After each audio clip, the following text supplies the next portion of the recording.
కథ ప్రపంచంలోని శ్రోతలకు ఈరోజు వినిపించబోయే కథ పాలకోడేటి సత్యనారాయణరావు గారి రచన ఏరు దాటిన కెరటం. బాబు కుక్కపెట్టి ఏడుస్తుంటే కృష్ణమూర్తికి మెళకు వచ్చింది. మెళకు వచ్చాక చూస్తే బాబు నేల మీదకి దొర్లిపోయి వెక్కి వెక్కి ఏడుస్తున్నాడు. కృష్ణమూర్తి బద్ధకం వదిలించుకుని అన్నాడు, ఏయ్ వీణొకసారి చూడు అని. ఆ మాట అనేసి మళ్ళీ కళ్ళు మూసుకున్నాడు. కళ్ళు మూసుకున్నాడే కానీ కృష్ణమూర్తి చెవుల్లో బాబు ఏడుపు గింగురుమంటూనే ఉంది. అతను ఒక్క క్షణం పాటు చూశాడు. ఆ ఒక్క క్షణంలోనూ అతని పిలుపుకు జవాబుగా మనిషి రాలేదు సరికదా, జవాబు కూడా రాలేదు. బాబు క్షణక్షణానికి శృతి పెంచుకుంటూ పోతున్నాడు. ఏడాది లేదు వెధవకి. ఎలా ఉంటాడు 7 వరకు పాలు లేకుండా? కళ్ళు నిలుపుకుంటూ బద్ధకం వదిలించుకుని మంచం దిగాడు కృష్ణమూర్తి. ఏం చేస్తున్నావు శారదా? అయినా శారద దగ్గర నుంచి జవాబు రాలేదు. కృష్ణమూర్తి బాబుని ఎత్తుకున్నాడు. ఒక్క క్షణం ఏడుపుమాని వెంటనే అందుకున్నాడు. శారద దగ్గర నుంచి జవాబు రాకపోయేసరికి శారద బాత్రూంలో ఉందేమోనని అటుకేసి వెళ్ళాడు. తలుపు దగ్గరగా వేసి ఉంది. తలుపు దగ్గర నుండే మళ్ళీ పిలిచాడు, శారదా. కృష్ణమూర్తి ఈసారి తలుపు తట్టాడు. తలుపు తెరుచుకుంది. లోపల శారద లేదు. చిరాగ్గా ఇంట్లోకి వచ్చాడు కృష్ణమూర్తి. బాబు ఏడుపుతో మనసంతా అశాంతిగా ఉంది, అల్లకల్లోలంగా ఉంది. అయినా శారద ఎక్కడికి వెళ్ళింది? బాబుకు ఆకలి ఎక్కువైనట్టుగా ఉంది. ఏడుపుని ఇంకా ఎక్కువ చేశాడు. కృష్ణమూర్తి వంటగదిలోకి నడిచాడు. అక్కడెక్కడా అతనికి పాలు కనిపించలేదు. విసుగ్గా వెనక్కి తిరిగాడు. వీధిగది గుమ్మం ముందు పాలు పోసిన గిన్నె కనపడింది. స్టవ్ అంటించి పాలు దాని మీద పడేశాడు. బాబును ఆడిస్తూ దొడ్లోకి తెచ్చాడు. దొడ్లో జామ చెట్టు మీద 2 చిలుకలు ముచ్చట్లాడుకుంటున్నాయి. ఒక చిలుక తన కాలి కింద ఉన్న జామ పండులోంచి కొంచెం గుజ్జు తీసి రెండో దానికి అందిస్తోంది. ఆ దృశ్యం బాబుకి, కృష్ణమూర్తికి ఆశ్చర్యాన్ని, ఆనందాన్ని కలగజేసింది. బాబు ఏడుపు ఆపు చేశాడు. ఆనందంగా ఆ చిలుక కేసి చూస్తున్నాడు. బుగ్గల మీద కన్నీటి చారలు ఉన్నాయి. కంట్లో ఉన్న కన్నీటి బొట్లు మెరుస్తున్నాయి. కృష్ణమూర్తికి బాధ కలిగింది. శారద ఏం చేసినా ఊరుకుంటాడతను. కానీ బాబును ఏడిపించడం మాత్రం సహించలేని విషయం. ఇంట్లో పిల్లలు కలకల్లాడుతూ ఉంటే బాగుంటుంది, కానీ ఏడుస్తూ ఈసురోమంటూ ఉంటే ఆ ఇంటికన్నా నరకం మరొకటి ఉండదనిపిస్తుంది. అందుకే తనకు శారదకు ఎప్పుడైనా గొడవంటూ వస్తే అది బాబు విషయంలోనే. పిల్లలంటే తనకు చాలా ఇష్టం. వాళ్లను మించిన ఆనందం ఇంకేదీ లేదు. వాళ్ళు ఇంటి దీపాలు, కంటికి పాపలు. అయినా శారద ఎక్కడికి వెళ్ళింది? తెలీదు. రాగానే చెప్పాలి. ఇక మీదటి ఇలా బాబుని ఏడిపిస్తే ఊరుకునేది లేదని.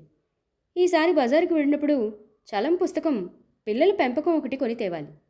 ఇంట్లో చలం పుస్తకాలు అన్నీ ఉన్నాయి, కానీ ఆ ఒక్క పుస్తకం మాత్రం లేదు. చలం రాసిన చెత్త పుస్తకం ఆ పిల్లల పెంపకం ఒక్కటే అనుకున్నాడు. కానీ ఎంత మేధావి చలం!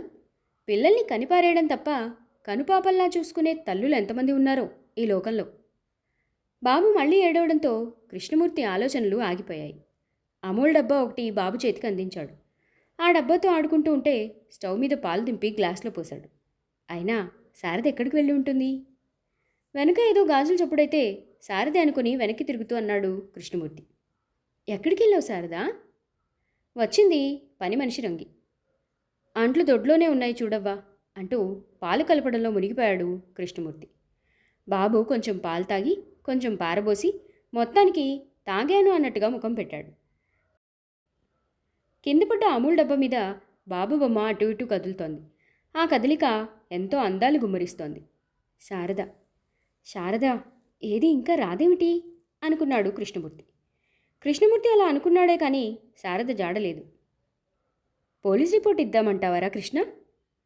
తలెత్తి చూశాడు కృష్ణమూర్తి రావు కేసి. రావు ముఖం చాలా సీరియస్గా ఉంది. ఆ ముఖంలో బాధ కూడా ఉంది. కృష్ణమూర్తితో రావే మళ్ళీ అన్నాడు, నువ్వు అపార్థం చేసుకోకు. నీ బాధ నాకు తెలియంది కాదు. నిన్న పొద్దుటి నుండి మీ ఆవిడ కనపట్టలేదు. బెజవాడికి ఇచ్చిన టెలిగ్రామ్కు రిప్లై కూడా వచ్చేసింది. ఇక్కడా లేక పుట్టింట్లోనూ లేక ఇంకెక్కడుంటుందంటావు? కృష్ణమూర్తి ఏమీ మాట్లాడలేదు. క్షణం ఆగి రావు మళ్ళీ అన్నాడు, ఏమైందో నీకు తెలీదు, నాకు తెలీదు.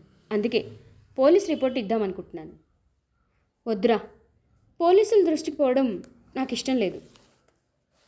పోలీసుల దృష్టిలోకి పోవడం ఇష్టం లేకపోతే పోనీ, నీ భార్య మీదైనా నీకు ఇష్టం ఉందా లేదా? అది లేకపోయినా సరే పోనీ, అదిగో వాడి సంగతి ఆలోచించు. ఆ బాబుగడి కోసమైనా. వద్దురా, నాకు అది ఇష్టం లేదు. ఇక ఆ సంగతి ఎత్తుకు.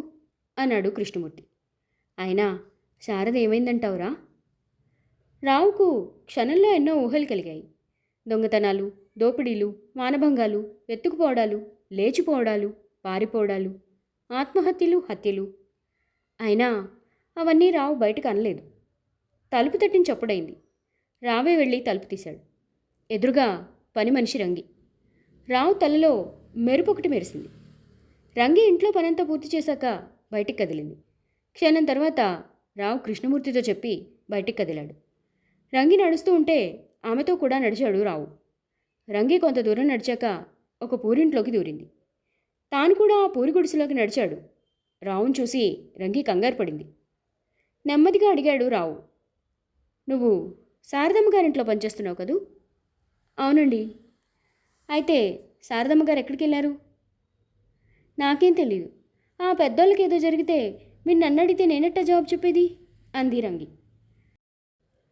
రావుకు రంగి మాటల్లో ఏదో భావం కనపడింది. రంగికి కొంచెమైనా తెలిసి ఉండి తీరాలనుకున్నాడు. మళ్ళీ అడిగాడు, నీ ఇష్టం మరి. ఆ అమ్మగారు కనపట్టలేదని పోలీస్ రిపోర్ట్ ఇవ్వాలనుకుంటున్నాం. పోలీస్ వాళ్ళు నిన్ను అడుగుతారు. అనుమానం వస్తే జైల్లో కూడా పెడతారు. ఆ తర్వాత నీ ఇష్టం. రంగి వెంటనే అంది, నన్నెందుకు పెడతారు జైల్లో? ఎందుకా? ఆ అమ్మగారు కనపట్టలేదు. ఎక్కడికైనా వెళ్ళిపోయిందో, ఎవరైనా ఏమైనా చేశారో ఎలా తెలుస్తుంది మరి? రంగి తత్తరపడుతూ అంది, ఆ అమ్మ వెళ్ళిపోయి ఉంటుంది. నీకెలా తెలుసు? నేను అట్లా అనుకుంటున్నా. అంటే ఎక్కడికి వెళ్ళిపోయి ఉంటుంది? సందేహంతోనే అంది రంగి. ఆ ఇంజనీర్ బాబు గారితో వెళ్ళిపోయి ఉండొచ్చు. రావు ముఖం నల్లబడింది. నెమ్మదిగా అడిగాడు, నీకెందుకు అలా అనిపిస్తోంది? ఆయన అప్పుడప్పుడు వస్తూ ఉండేవాడుగా. రావు మరేం మాట్లాడలేకపోయాడు. కథ చాలా తేలిగ్గా విడిపోయిందనిపించింది. కానీ ఈ సంగతి కృష్ణమూర్తికి ఎలా చెప్పాలి? ఇల్లు చేరుకున్నాడు రావు. ఇల్లు చేరుకోబోయే ముందు ఆ ఇంజనీర్ ఇంటికి వెళ్ళాడు. ఆ ఇంజనీరు ఇల్లు ఖాళీ చేసి వెళ్ళిపోయాడట నాగార్జున సాగర్కు. అతడు ఖాళీ చేసిన టైము, శారద కనిపించకుండా పోయిన టైము ఒకటే. ఇక సందేహం లేదు, శారద ఆ ఇంజనీర్తోనే. అయినా ఈ ఆడవాళ్ళు ఇలా ఎలా చేయగలరు? తాళి కట్టి జీవితం పంచుకుంటున్న వ్యక్తిని ఎలా మోసం చేయగలరు? ముఖ్యంగా కృష్ణమూర్తి లాంటి గంగిగౌను మోసం చేయడం అసలు ఇలా ఎలా చేయగలిగింది? భర్తకు తెలియకుండా ఇన్నాళ్ళ నుండి ఎలా సాగించింది తెర వెనుక నాటకం?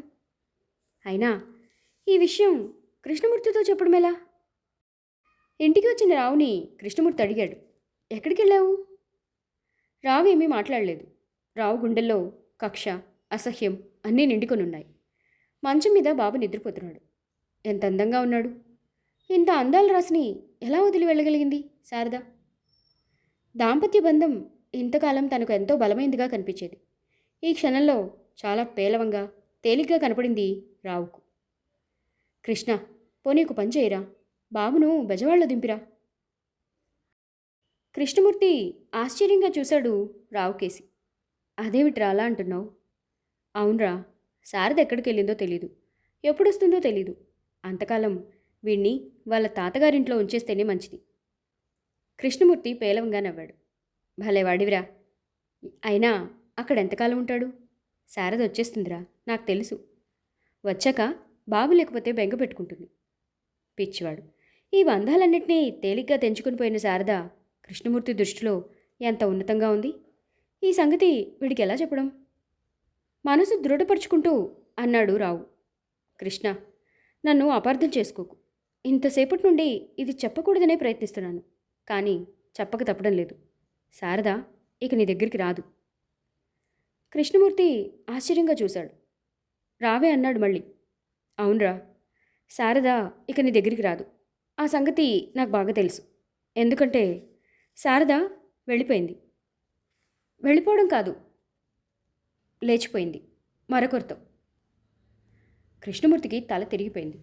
ముఖం చిట్లించుకుంటూ అన్నాడు, రావ్, అసలు నువ్వు అంటున్నది ఏమిటో నీకు అర్థమవుతుందా? ఏటొచ్చి నీకే అర్థం కావట్లేదు. శారద అదిగో ఆ ఇంట్లో ఉండే ఇంజనీర్తో వెళ్ళిపోయింది. ఇప్పుడు నాగార్జున సాగర్లో కులాసాగా ఉండింది. చాలా. నువ్వు ఉత్త పిచ్చివాడివి. ఈ ఊళ్ళో ఈ సంగతి అందరికీ తెలుసు, కానీ నీకు నాకే తెలీదు. కృష్ణమూర్తి ఏమీ అనలేదు. అయినా అతను ఆ షాక్ నుండి ఇంకా తేరుకోలేదు. శారద తన జీవన జ్యోతి ఇంతటి పని ఎలా చేయగలిగింది? అసలు ఎలా వదిలి వెళ్ళిపోగలిగింది తనని? ఎక్కడుంది లోపం? అయినా ఇదంతా నిజమా? కల కాదు కదా, తెలుసుకోవాలి, తప్పదు. అదే అన్నాడు రావుతో. రావు నవ్వాడు. నాగార్జున సాగర్కా? తల ఊపాడు కృష్ణమూర్తి. రావేమీ అనలేదు. కృష్ణమూర్తి మనసులో సుడులు తిరుగుతున్న ఆ లావా బయటకొచ్చి తీరాలి. అది ఇక్కడ జరగలేదు. బహుశా నాగార్జున సాగర్లో జరుగుతుందేమో. రావు కృష్ణమూర్తి ఇద్దరూ బాబుతో సహా నాగార్జున సాగర్ చేరుకునేసరికి చీకటి తెరలు విచ్చుకోవడం ప్రారంభమైంది. తూర్పు నుండి వెలుగురేఖలు నెమ్మది నెమ్మదిగా పరుచుకుంటున్నాయి. బస్సు దిగిన వెంటనే ఇద్దరూ ప్రాజెక్ట్ హౌస్లో రూమ్ తీసుకుని స్నానం అది ముగించారు. ఆ తర్వాత ఇద్దరూ నడక సాగించారు. ఇంజనీర్ పేరు చెప్పేసరికి ఎవరో ఒకతను ఆ ఇంటి గుర్తులు చెప్పాడు. అటు కేసు కదిలారు ఆ ఇద్దరు. అదిగోరా, అదే ఇల్లు అయి ఉండాలి. నువ్వు ఒక్కడివే వెళ్ళరా, బాబుని నేను ఉంచుకుంటాను అన్నాడు రావు. రావు చూపించిన ఇంటి ముందు స్త్రీ ఎవరో ముగ్గులేస్తోంది. కృష్ణమూర్తి నవ్వాడు. బాబుని కూడా తీసుకెళ్ళాలరా. ఇక రావేమీ మాట్లాడలేదు. ఆ ఇంటి ముందు ముగ్గులేస్తున్న వ్యక్తిని చూశాక ఆ ఇల్లు ఎవరిది అని అడిగే అవసరం లేకపోయింది కృష్ణమూర్తికి. ఎందుకంటే ఆ వ్యక్తి శారద. నెమ్మదిగా అక్కడ ఆగాడు కృష్ణమూర్తి. ఎవరో వచ్చినట్టుగా అనిపించి దిగ్గున తలెత్తింది శారద. తన భర్త కృష్ణమూర్తి. హఠాత్తుగా అక్కడ నిలబడిపోయింది. కళ్ళలో కొంత భయం, మనసులో వణుకు. ఏమండి, ఇంజనీర్ గారున్నారా? అదిరిపడింది శారద. నెమ్మదిగా తలెత్తింది. ఆ తర్వాత తల ఊపింది ఉన్నారన్నట్టుగా. ఒక్కసారి పిలుస్తారా, కాస్త పనుంది అన్నాడు. శారద ఇంట్లోకి వెళ్ళింది. కృష్ణమూర్తి ముగ్గు కేసి చూస్తూ ఉన్నాడు. తన జీవితంలో ఆ ముగ్గు కూడా అసంపూర్తిగానే ఉండిపోయింది. అయినా ముగ్గు వేస్తుందంటే కోరుకుని వచ్చినట్టేగా మరి. ఇంట్లోంచి ఇంజనీర్ బయటకొచ్చాడు. ముఖం పేలవంగా ఉంది. అయినా జీవం లేని నవ్వొకటి పెదవుల మీదకి తెచ్చుకొని రండి అన్నాడు. నేను కృష్ణమూర్తి ఆపుతూ అన్నాడు ఇంజనీర్. శారద చెప్పింది. క్షమించండి, అవసరమై రావాల్సి వచ్చింది. మీరేమీ అనుకోనంటే 2 నిమిషాలు శారదతో మాట్లాడాలి అన్నాడు కృష్ణమూర్తి. దానికేం భాగ్యం అంటూ ఇంజనీరు లోపలికెళ్ళాడు. శారద వచ్చింది. కూర్చోండి అన్నాడు. శారద కూర్చోగానే కొంగు నోట్లోకి తీసుకుంది. అయినా ఏడుపు ఆగడం లేదు. శారద గారు. శారద బోరుమంది ఒక్కసారిగా. చూడండి, ఈ క్షణం వరకు మీరంటే నాకు ఎనలేని గౌరవం ఉంది. నాకన్నా ఉన్నతుడని మీరు ఇతనితో వచ్చారు. అందుకని మీరెందుకు ఇతనితో వచ్చారని నేను అడగను. ఏమండి అంది బొంగురు గొంతుతో శారద. శారద గారు, అనవసరంగా ఏడవకండి. ఏడుపంటే నాకు అసహ్యం. మీరేడిస్తే నిద్రపోతున్న బాబు లేస్తాడు. కథ మరోలా అయిపోతుంది. అది నాకు ఇష్టం లేదు. ఏమండి, నేను వచ్చేస్తానండి మీతో. మిమ్మల్ని రమ్మని అడగడానికి నేను రాలేదు. నాకంటే బెటర్ మ్యాన్ ఎన్నుకున్నారు మీరు. మీ మార్గానికి నేను అడ్డురాను. కానీ చూడండి, ఈ బాబు అమ్మ లేకుండా ఉండగలిగే వయసు కాదు. అందుకే అడగడానికి వచ్చాను. ఈ బాబుని ఏం చేయమంటారు? అనాథాశ్రమంలో చేర్చమంటారా, లేకపోతే మీరే ఉంచుకుంటారా? శారద వెక్కి వెక్కి ఏడుస్తోంది. ఏమండి, నన్ను క్షమించండి. నేను మళ్ళీ వచ్చేస్తాను. కృష్ణమూర్తి వీల్లేదన్నట్టుగా తల ఊపుతూ అన్నాడు. ముందు బాబు సంగతి చెప్పండి. నన్ను క్షమించండి, నేను తప్పు చేశాను. క్షణమాగి అన్నాడు కృష్ణమూర్తి. చూడండి శారద గారు, తప్పు చేశారా లేదా అని నేను అడగడం లేదు. కెరటాలన్నీ ఏట్లో ఉంటేనే బాగుంటాయి, అందాన్ని కలుగజేస్తాయి. కానీ కెరటం ఏరు దాటితే అందము ఆనందము ఉండదు. పైపెచ్చు వరదలా మారి ప్రమాదాన్ని తెస్తాయి, దుఃఖాన్ని తెస్తాయి, ముంచేస్తాయి. మన కుటుంబంలోకి వచ్చిన ఈ వరద బాబును ముంచేస్తోంది. అందుకే మిమ్మల్ని అడుగుతున్నాను, బాబును ఏం చేయమంటారు అని. శారద చాలాసేపు తర్వాత అంది. బాబుని ఉంచేయండి. కృష్ణమూర్తి పేలవంగా నవ్వి అన్నాడు. నాకు తెలుసు మీరు ఇది అంటారని. కానీ బాబు మీ సంసారానికి అడ్డు లేకుండా ఉండాలంటే ఒక్కసారి మీ వారిని కూడా అడగండి. శారద ఇంట్లోకి వెళ్ళింది. ఈసారి ఇద్దరూ తిరిగి బయటకు వచ్చారు. నెమ్మదిగా అన్నాడు ఇంజనీరు. బాబుని ఇక్కడే ఉంచేయండి. నాకే అభ్యంతరం లేదు. నా కన్న కొడుకులాగే చూసుకుంటాను. కృష్ణమూర్తి లేచాడు. సోఫా మీద బాబు హాయిగా నిద్రపోతున్నాడు. నెమ్మదిగా అన్నాడు.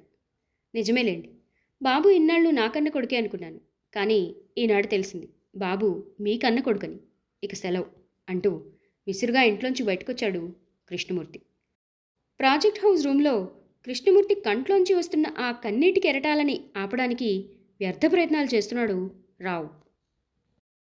కథా ప్రపంచంలోని శ్రోతలు పాలకోడేటి సత్యనారాయణరావు గారు రాసిన ఏరు దాటిన కెరటం కథ విన్నారు.